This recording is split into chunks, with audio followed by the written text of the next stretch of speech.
my idea for this, I generally find with questions or conversations about sexuality and faith and all this stuff that, like, almost everybody has an opinion or has a reason to have an opinion or has friends who have opinions, and it's just so sort of talked about in our culture today and in society. And so, more or less, whenever I speak at colleges, I want to give the student body opportunities to just together we can bounce questions and ideas off of each other. Because I want to make sure that, like, I could go up and I could give, some sort of 50-minute presentation on what I think, about sexuality and faith and stuff. But if it doesn't actually intersect with the conversation happening here on Taylor's campus, then what's the point?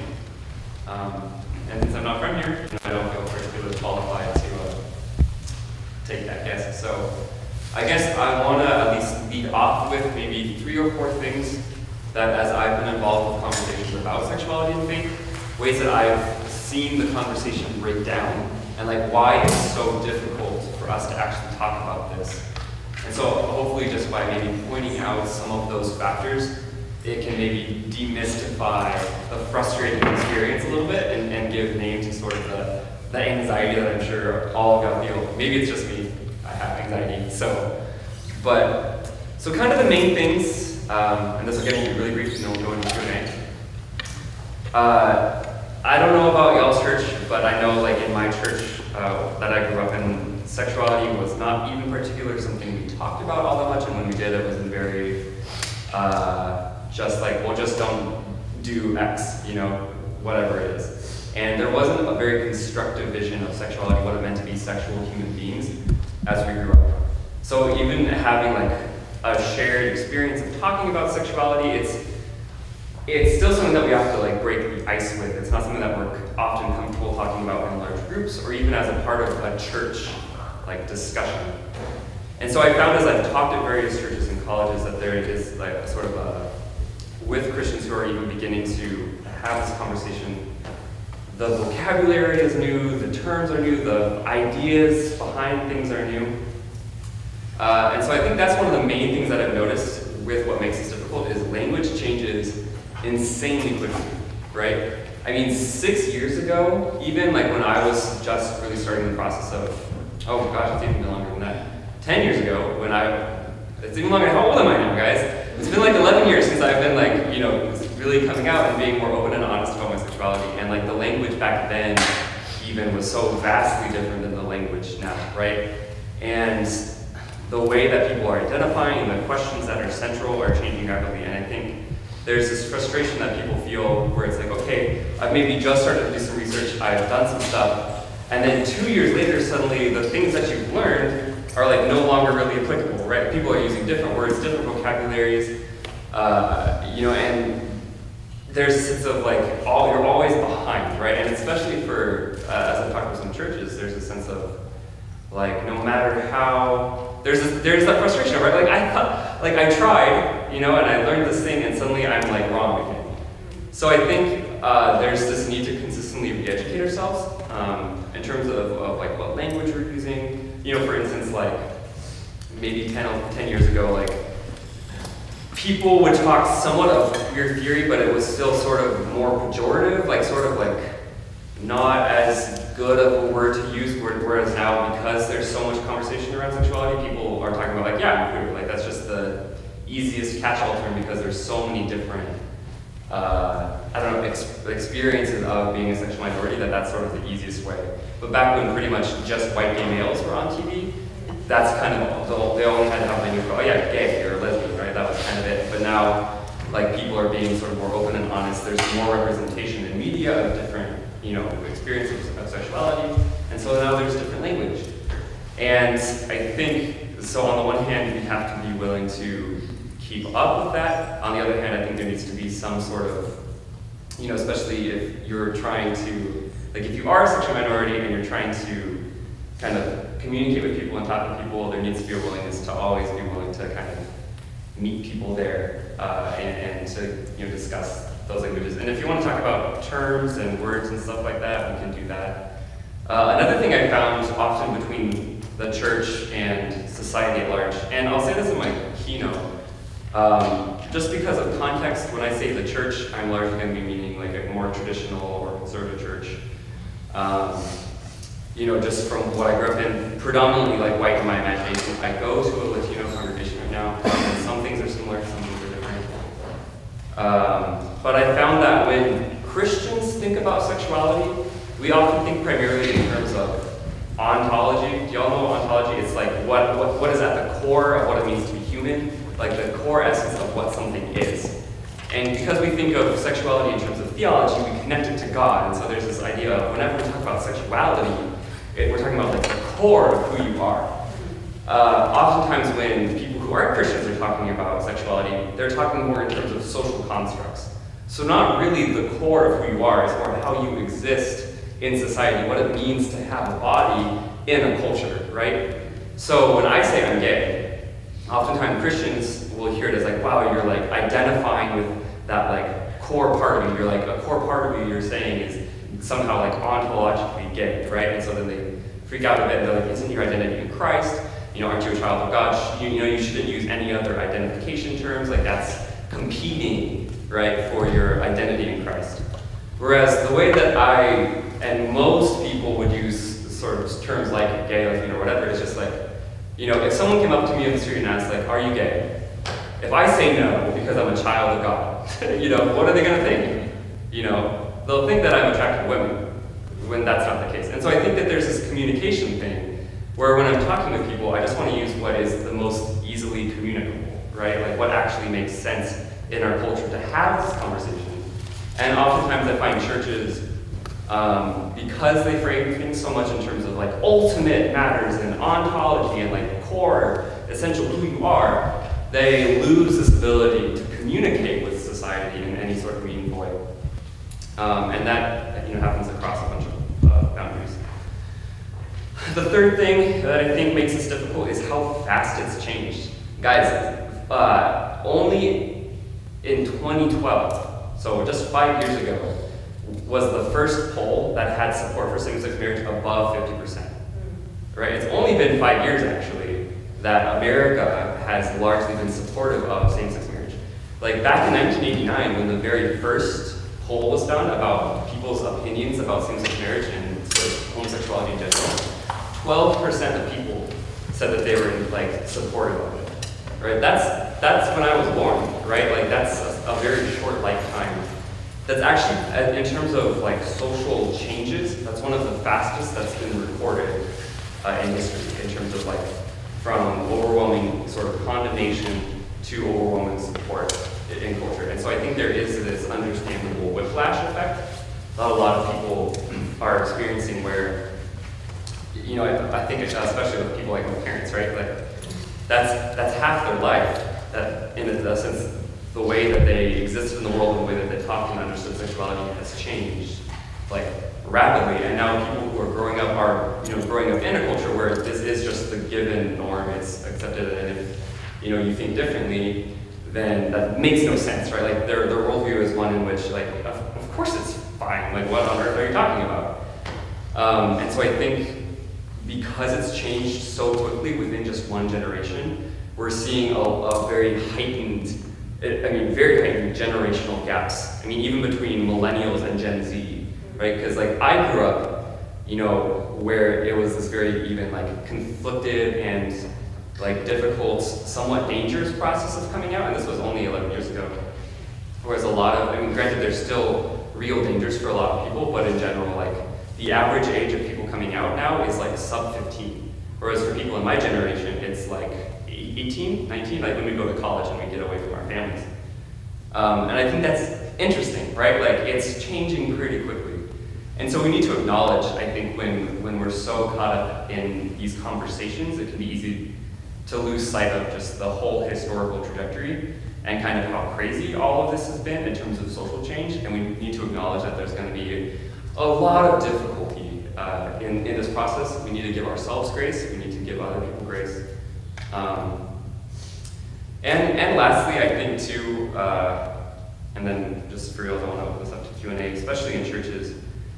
I find, and I'll kind of talk about this a little bit more later, but I find that there is this response to the sexual revolution that's often blamed for kind of the decline of America in a lot of churches. This idea of like everything bad started in the 60s.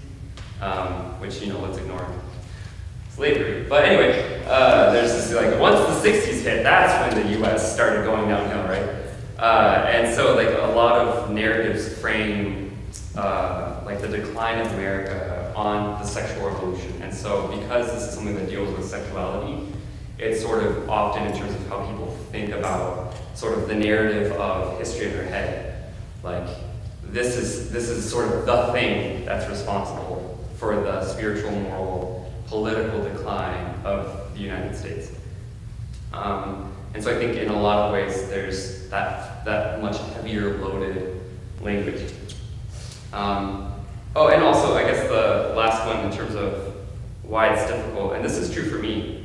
I find people in our generation, close enough, one of the ways that we most define what is ethical is by, does it hurt anyone, right? Does that resonate at all? Like when you're asking like something good or bad, it's like, well, it's not hurting anybody, or this causes harm, right? This is bad, it causes harm. And so I think because we are, that's sort of how our generation determines what is good. The conversation around sexuality is largely focused on, well, are we hurting anyone? And it's become, I think, increasingly hard for a lot of people, younger people in the church, when they look at, perhaps what the Bible requires of sexual minorities, so a traditional sexual ethic is going to be more, if it's still married between one man and one woman, then if you're not married to a woman or married to a man of the opposite gender, then you're just going to be single for the rest of your life, right? And I think people have watched that, have seen so many examples where people who have been living into that have been hurt by the church, the damage the church has done to sexual minorities. And I think because there's so much harm, overtly noticeable harm in terms of how the church has treated sexual minorities throughout history, there is a sense of with all the questions around sexuality, sexual ethics, and sexuality and faith, do I really believe the traditional sexual ethic enough in a way to ask someone to live a life that might harm them? Does that kind of make sense? So I think there's this this difficulty in terms of if we're talking about the traditional sexual ethic. It suddenly seems just a little bit more difficult, a little bit more cruel almost sometimes, I guess, when you're caring for someone pastorally, to sort of ask someone who's been so hurt by the church already, in a sense, to keep their minds open to the possibility of being hurt more by the church, and making them do something difficult.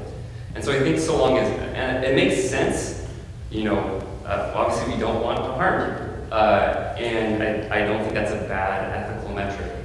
I do think the conversation is bigger than that, but at the same time, I think that's one of the reasons why our generation is having such a hard time even, I find my own response to it is I just don't, I'll live like this, but I find it really difficult to ask anyone else to, because I've seen how much pain people have experienced in the church, and it's just really difficult to even feel like I have the right to even say you should try this too. I think this is true, and that's just being real, right? And I think we can, depending on where everybody is at, there's enough people in here that I'm sure there's a wide range of opinions, but I think that's one of the reasons why there's such a disconnect in terms of how our generation thinks about sexual ethics.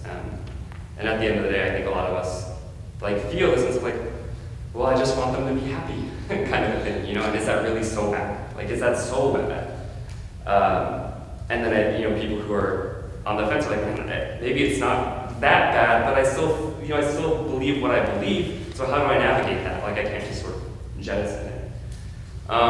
So those are just some of the things that, as I've been engaged in these conversations, that I've seen come up again and again.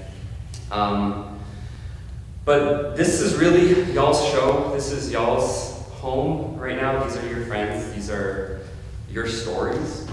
And I care about that. I want Taylor to be a place where sexual minorities feel like they can thrive, where people don't feel like they have to be invisible, where they feel like they can be known and don't have to deal with the anxiety, shame, and stigma of if I came out, how would people respond to me? That shouldn't even be a question. At the same time, it is a question. And so whatever you guys feel for these next 35 minutes or so that we need to talk about as a campus, I would love to just debrief with you. Again, I guess I didn't say this earlier. I went to Wheaton College in Illinois, and I was one of the first 3 members of their LGBT group, which is now kind of more of a thing. When I joined, it was just like, we're all sitting in a room awkwardly staring at each other, like, oh my god, you're gay, like, wow, weird. And that was dope. And it was like, that was my first time actually like hanging out with other people who identified as LGBT and Christian. And I was the only one that had a more conservative sexual ethic, so it was like a huge learning experience for me to get over what were a lot of my own sort of prejudices and ways that I held my sexual ethic based off of sort of stigma and fear myself, even as a sexual minority.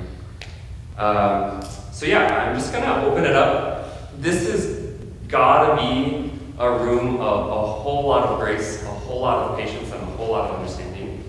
If you're nervous about speaking up, please, like, we're better off with your voice being heard. And even if at the end of things, if you still don't feel like you can, shoot me an email. It's somewhere on the internet. You'll find it at some point, I trust. And I would love to hear your story. But yeah, any just initial thoughts? It doesn't have to be about anything I just said. Just literally about, like, I know that things have been going down on Taylor's campus, and I know that there's conversations that need to be had. So, any thoughts?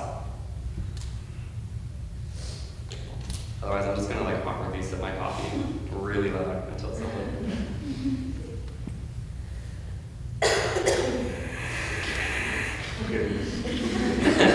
Almost like burning myself.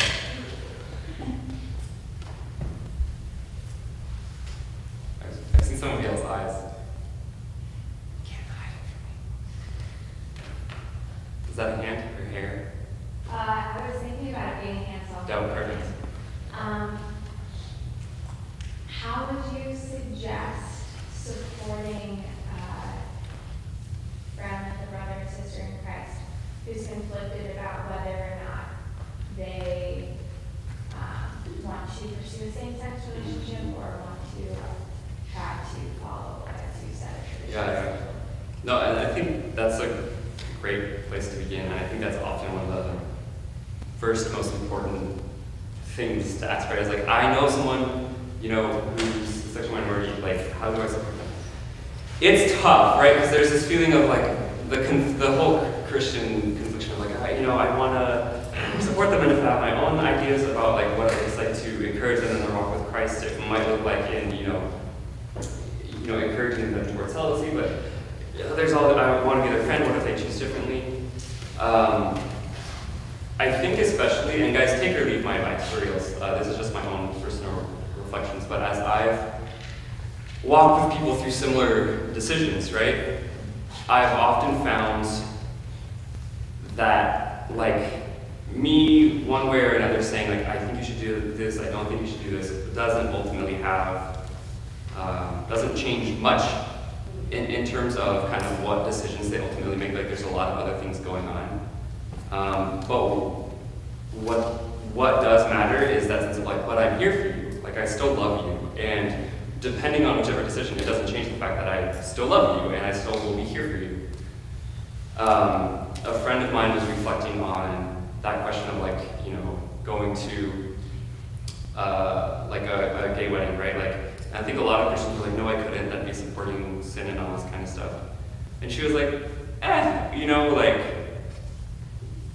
show them, there's a sense of like, even if you disagree, what they'll remember is your presence there, right? Like, this is a moment for them, like, for them of happiness and of joy, and their desire is for you to be present. And when you're present there, like, they know, like, if you've talked with them, if you're friends, they'll know what your position is, right? It's not like they're gonna be up at the altar, look at the audience, not see you, and be like, oh my God, I made a huge mistake. Like, I didn't realize that there was another way, kind of a thing. But it said if they see it, they're like, oh no, this person actually is committed to being part of my life. I think that matters, and especially when oftentimes gay people's relationship to the church is one of feeling distinctly conditionally loved. there is this sense of like, wow, if you're just willing to, like, this is difficult. It is existentially very difficult. And I feel it a lot. It's really not so simple. It's just like, well, I believe this, I'm just gonna kind of muscle through it. And I found my friends who have given me the space to express the full range of my doubts, my questions, and the like, I feel this, I want this, like, and who haven't been sort of, nervously trying to like steer me in the direction that they want me to go. Like, those have been the friendships that have been the most healing and have given me the space to actually feel like an abundant life in community is possible. But as so long as I feel like people have been trying to kind of, in whatever way possible, urge me toward a certain direction, like that's often been the sense of it's more about their anxiety than about my, relationship with God. Does that kind of make sense? And you can feel that as a sexual minority often. So it is tough, and obviously like each relationship is different. But I mean, even asking them like, what does it look like for me to support you in this? Like we can have those conversations. I found with my friends that even hold different sexual ethics, like we can talk about it, and sometimes it gets heated, sometimes it's difficult, but ultimately, and I think this is what's important, is that I found that good friendships, like real good friendships, are often able to bear the weight of that disagreement and the weight of some of the the pain and the struggle. All relationships go through stuff like that, and we need to be a little bit less afraid, I think, of just like asking those really honest questions, like really, like I love you, I support you. What would it look like for me to actually come alongside of you, even if you make a different decision? And even often my friends that have a different sexual ethic, like they understand, like in many ways they understand, like they're not like, well, if you don't, then we're done, because they still love me too. And there's a sense of like desire ongoing relationship, and we have to be able to trust them as well. I think often the church is just very bad at that, and so we're dealing with some of the fallout and baggage from that. Thanks. Thank you.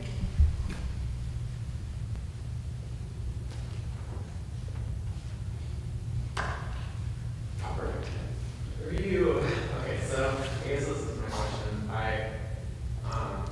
In conversations, it's just been hard to kind of land at the agree to disagree point. Yeah. And I feel like that happens a lot with just some of the guys that I talk to. And I don't know, where do you find the conversation going after that? Because, we could,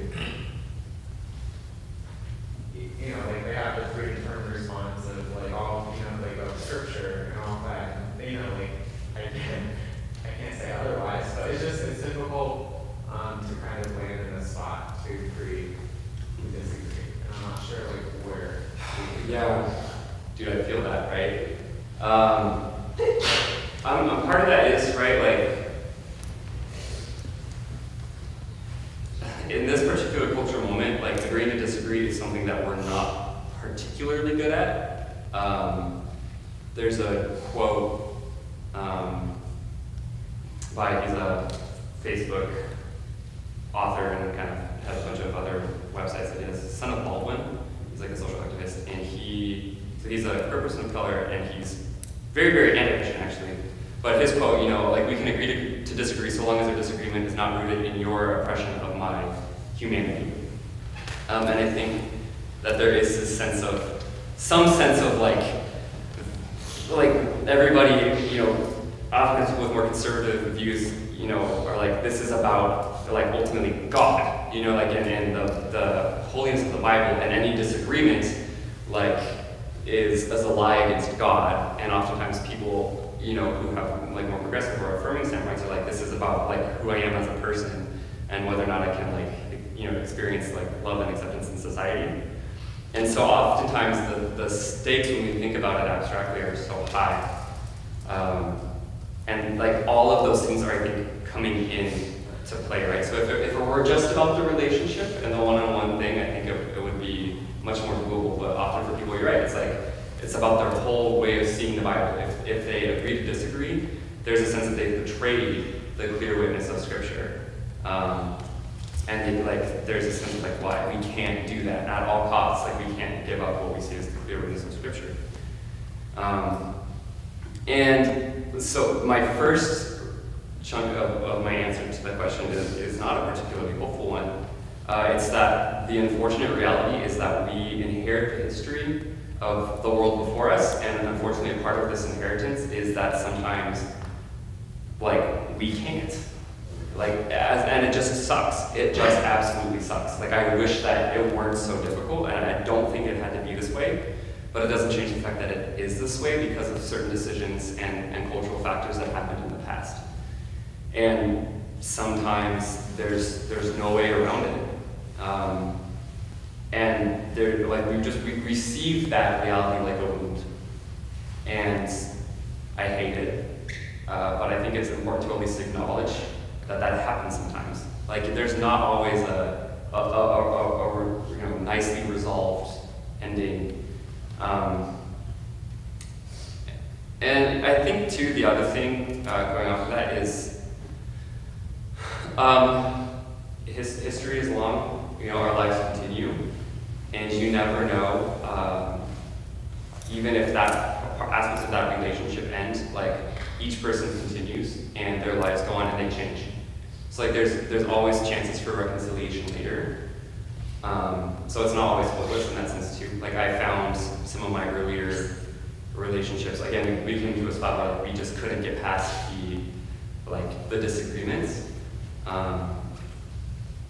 10 years later, we're finding ways that our relationships have enabled us to meet up again and to dialogue. Again, I wish that there didn't have to be that gap in between, but again, I just want to offer some sense of hope in that.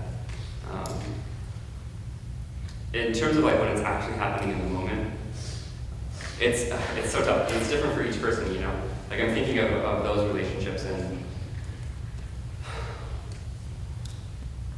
it's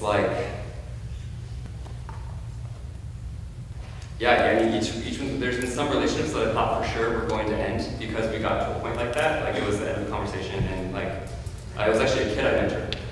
And it was just a really tough conversation where I realized we were in very different spots. He was sobbing, he was really mad. I was fairly devastated because it's been 4 years of really pouring into this kid, and I felt he didn't, he felt it felt for the first time that he actually really sincerely doubted that I loved him after having spent 4 years of super late night phone calls about everything, and I hated the feeling of that somehow he doubted that I so deeply cared for him, and it was this moment of we didn't know if we'd meet again.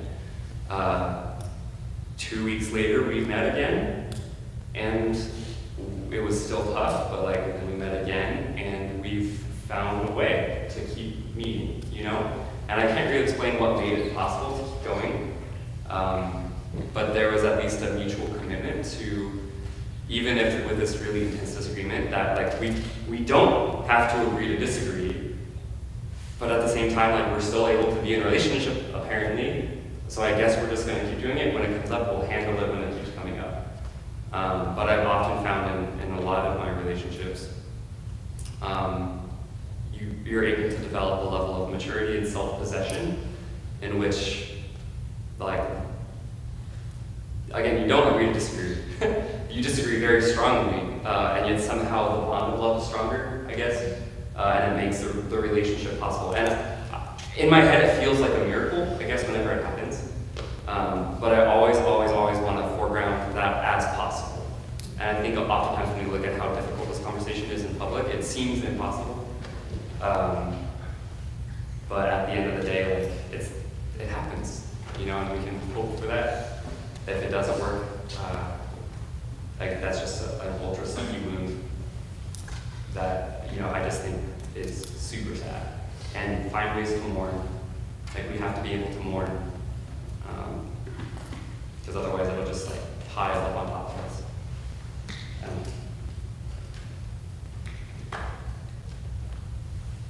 Do you feel like your message is different towards gay Christians as opposed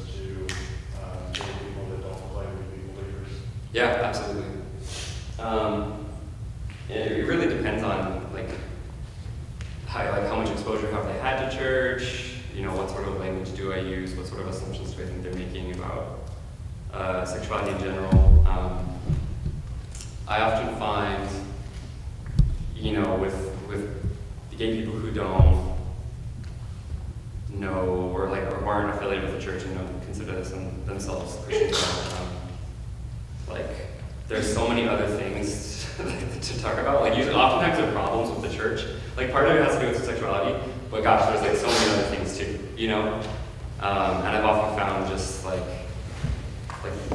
I'm really wary of my story being used as a weapon against them, or kind of oh, get in the church. Here's this gay person in the church. Be like that person. I really don't like that. So more than anything, I just try to model a life that's appealing, attractive, and human. That I just want to be real with them, and I don't want to pretend that it's sunshine and roses in here. And I try to be, just like I do with, I guess, when I'm talking to Christians, but especially with non-Christians, I try to be super, super, super honest about the failures of the church. Because I think they're often used to, one of the main charges against the church is hypocrisy, right? That they preach one thing and practice another. And I think I want to always demonstrate to no, I agree, all the things that you see in the church, those are there. That's real. And I think just even validating that sense of you're not crazy for thinking that it's really messed up sometimes, what the church has done. And that we need your voices. We want to be in dialogue with you. You matter to me as a person. I think for a long time the church has set itself in opposition to the world so much that it stopped listening to it. There's this quote by Karl Barth, theologian, and he's talking about, God so loved the world. And so if the church ceases to love the world, we cease to be the body of Christ, because that's what Jesus came for, right? And he's and when the church ceases to love the world, God will use the world to tell the church, hey, you stopped loving us, And I feel the church now, it's so yeah, there's John 15, the idea okay, the church will be persecuted, they will hate you. And so I think the church on the one hand is always just doubling down on that, oh, they're screaming at us, it's because we're telling the truth. Rather than no, you're just being an asshole. You know what I mean? You just need to get your act together and listen to them because they're telling you that you're being horrible, and you can listen, And so I think trying to recover that posture of listening is a huge part of just when I talk to, gay people who aren't Christians. And whatever else I want to talk about. I'm super into art, and so often, that's a thing that I talk about. But it is different. How do you guys feel about Taylor? Because I know there's a somewhat going, somewhat maybe not going group called Chorus that I couldn't really tell from the website. Is anybody from Chorus here, by the way? Yeah. So that's a thing. And I've heard about Excalibur going around, and so I know that there's I don't have a super good feel. I get the sense that sexuality is often talked about, but still in a way that feels like walking on eggshells, I guess. Does this feel remotely correct, or do you all feel actually super comfortable about sexuality? Eyebrows down for bad, eyebrows up for I love it. Got y'all are laughing. Okay, so we're dope here. Yeah, really. What do you think that is? On halls or in chapel, what do you think it would take for the conversation about sexuality to actually be something that you feel is a part of Taylor's routine, rather than it being this looming fog that's kind of over everything?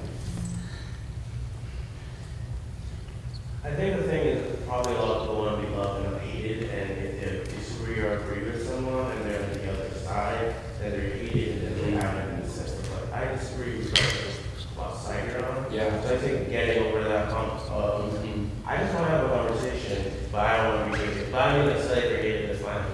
Can be loved. I don't know.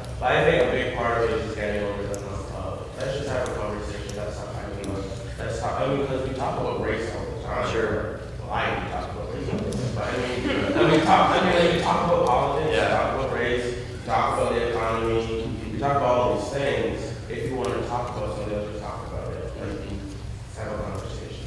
But I think people are scared. Yeah, don't have to raise your hands, but like, how many of you are just scared of saying the wrong thing? Is that dope? Yes, I like you. Like, it's so real, right? Like, with any sort of conversation, there's that deep fear, like, I don't want to be the person that like says the stupid thing and then everybody jumps on me. And I think this is one of the unfortunate things about like Twitter is call-out culture, right? There's this, you know, one person who makes like a stupid tweet, suddenly there's like strangers from galaxies away being like, idiots, you know? Like, Mom, what are you doing on Twitter? You know? Just kidding, my mom's on Twitter. Thank God, actually. But yeah, there is that sort of fear, right? Like everybody's gonna jump on me if I say the wrong thing. And also though, there's, you know, from my perspective too, like there is a certain vulnerability when I talk about it, because if you do say the wrong thing, like sometimes that does hurt, you know? But at the same time, like we all have to, while not saying that everybody's vulnerabilities are equal, right? Because I don't think that's true. I definitely think sexual minorities in this conversation are more vulnerable. At the same time, like there has to be a culture of trust in that, like we will meet each other with our vulnerabilities and we will try to care for each other. And I think that commitment to caring for each other is so important. I mean, so be developing that in your own relationships with your friends, but that, like, there are ways to sort of signal that you're the kind of person that can have these conversations in a caring, meaningful way. But yeah, I feel you. So I'm from China, and this is like, right now here in the Americans, it's kind of an open conversation. Even though it's new, people are still willing to talk about it. But in China, this conversation hasn't even started. So I'm here, and I would be willing to talk about it, but I don't know how. Where do I not step on toes? How do I talk about it, but without any previous experience or experience? Yeah, I mean, that's a super great way to start. Literally like, hey, I'm here, this is a different culture of mine, different conversation. I want to learn. Like, that's awesome. Like, I would hope that any Taylor student who's, you know, if they did a transfer and went to China, they don't show up and be like, I've got the answers, you know? Like, I can totally talk about, you know, every major issue in Chinese culture, right? Like, that'd be, you know, and hopefully no one would expect them to be able to. And even, like, the willingness to go up and be like, hey, like, let's learn together. Like, I want to learn. I think that's an awesome posture to have. And, you know, I think there's different ways to start. A really, like, good place is honestly just, like, internet searches, just for, like, you know, what are terms that are being used right now? Or kind of, like, what's going on? There's, you know, certain websites that I think are helpful for that. Just so that, like, you know, oftentimes, as a minority, if somebody comes up and hasn't, like, read anything about the topic, sometimes it can be tough to know where to start, because it's like, you know, you're starting from ground zero, and I can feel like there's just a lot of weight on me to somehow, like, bring that person from 0 to 100, in a sense. So any sort of research you can do on your own, there's a lot of really good books, you know, by Christians and by non-Christians about sexuality and about sexuality and faith. And so, like, reading those is really good at acquainting yourselves with stories. There's so many stories online now of people of faith who are wrestling with sexuality. Like, really getting to know the human dimension of that. If you're not, like, in conversation with a friend or someone you know, that's a great place to start, because people are sharing their lives vulnerably on the internet. And that can sort of demystify the experience a little bit. It can kind of take the, you know, it can feel like a lot, right? So it can kind of, you know, make it narrower, make it smaller, a little bit less terrifying. So that's a good place to start. I mean, just like if you're thinking about getting into questions about race, right? Usually, so like as a white person, it was my responsibility to at first like educate myself, right? So not always just show up and go, educate me. You know what I mean? It's like, oh my God, slow down. So, you know, to do some of the work myself and show like that I'm putting effort into it. I'm not just expecting, you know, my dialogue partner to, you know, carry me all the way, you know. I think that's really important. But then having shown that effort, be like, but there's still so much that I can't know unless I'm in dialogue with people. Like, is there a way that we can build trust?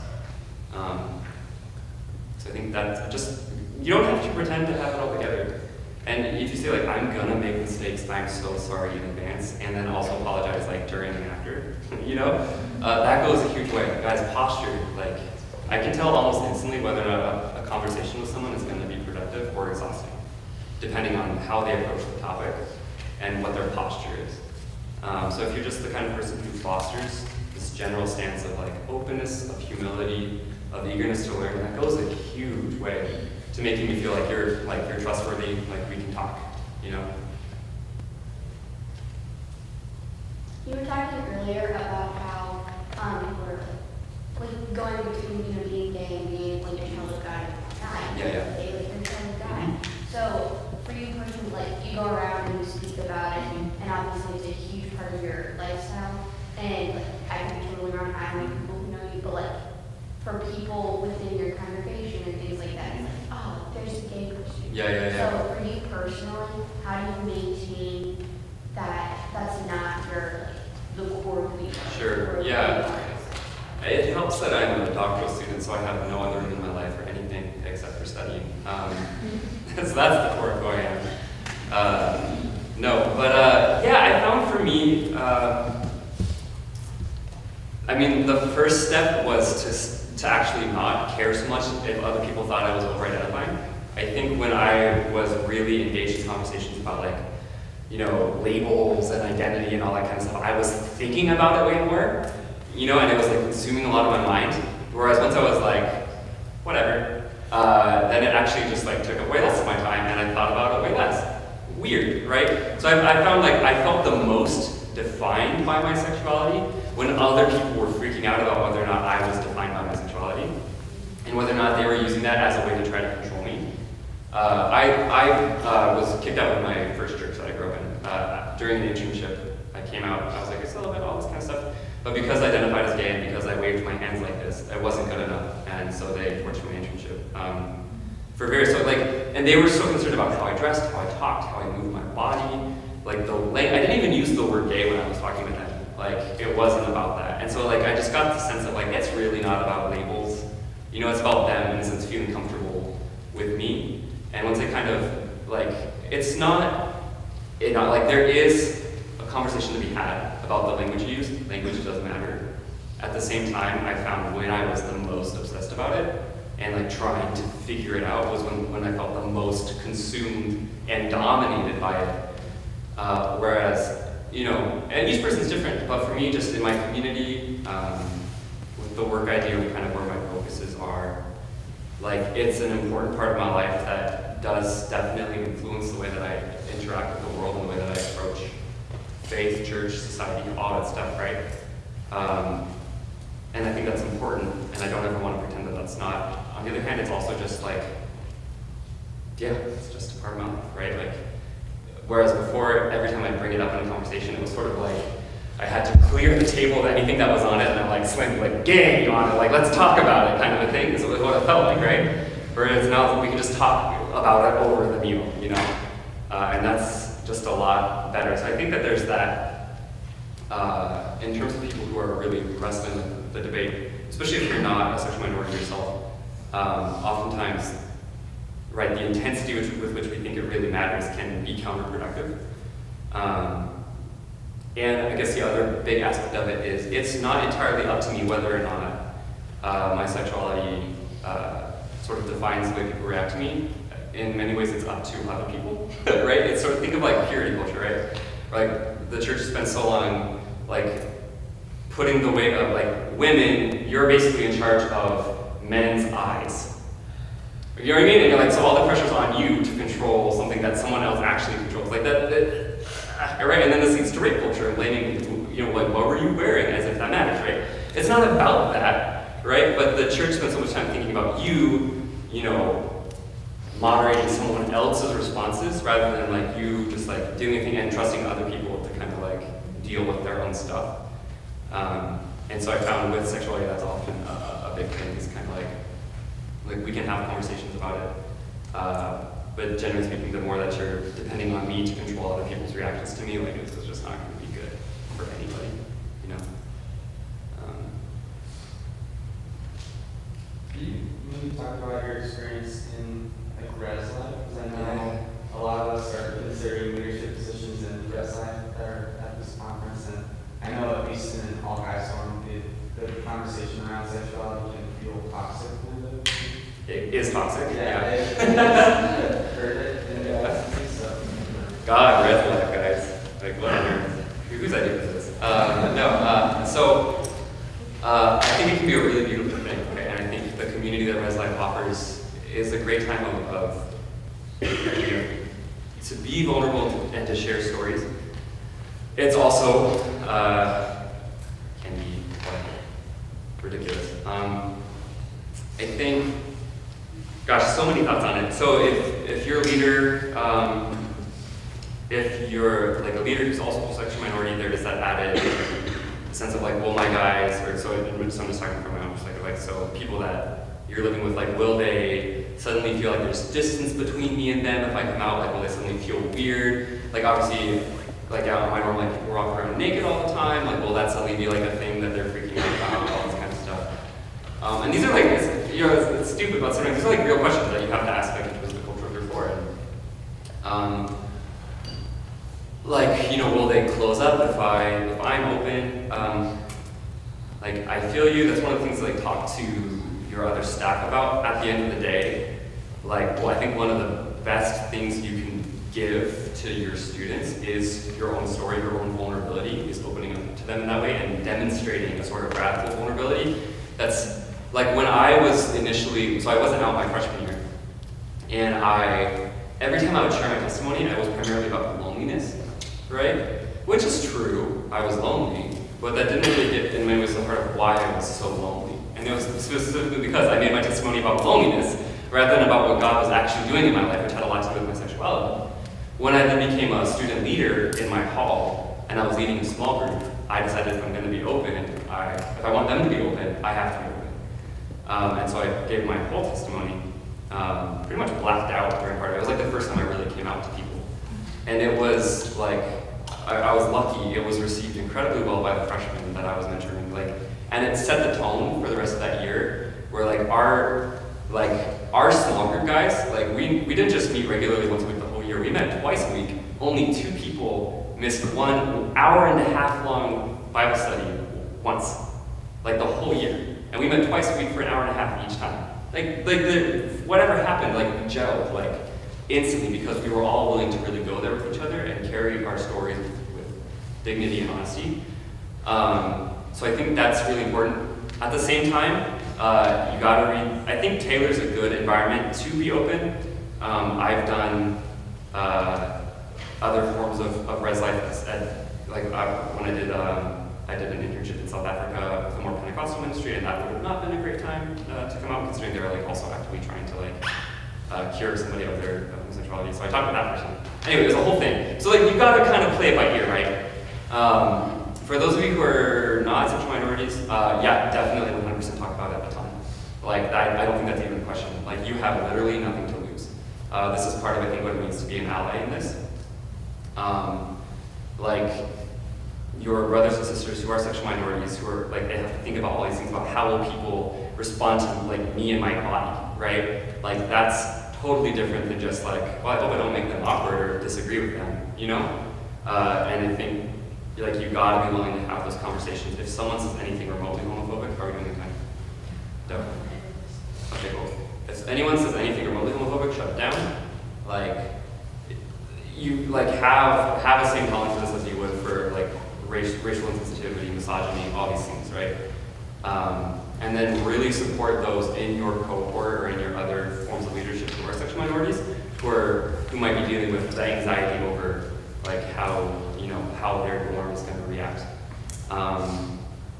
But the hope is with a lot of the guys that I've talked with who are sexual minorities and women who were sexual minorities in their halls who came out, there was usually like a couple people who treated them a little bit different, but then there were a lot of people who like it opened up just like more profound avenues of vulnerability, of sharing. It brought like aspects of all together. And honestly, guys, I was a gay person on a college campus, in a dorm for a while, and I just desperately wished I had known that like all of those people around me were actually gay. You know what I mean? There were so many people, but because we all had this sort of culture of silence, like we missed each other, and actually like some of our friendships like broke apart because we felt this horrible distance between us, and like it just fell apart, and like we were all so lonely. Like we could have at least been lonely together, you know? But because we hadn't been led forward in that, we hadn't been demonstrated that this is a floor in which we can talk about this, in which we will model respect, civility, and encouragement. Like we didn't feel like we had the space to do that, and that was really, really tough. So as leaders going in, like you have the capacity to shape the culture, you know, of wherever you're a leader in. And I get that it's difficult. At the same time, like it's not as difficult, you know, as being a closeted person afraid for your safety and your future. You know, you can handle it, you know, and at the end of the day, God's got you. You'll be okay. And it's worth it. You know, it's worth fighting for the dignity of other people, and for being willing to be an ally in that way. I wish I could keep going, but I think I need to shut up. I'm going to be talking at 11:30, and thanks for coming out, guys. It's been, thanks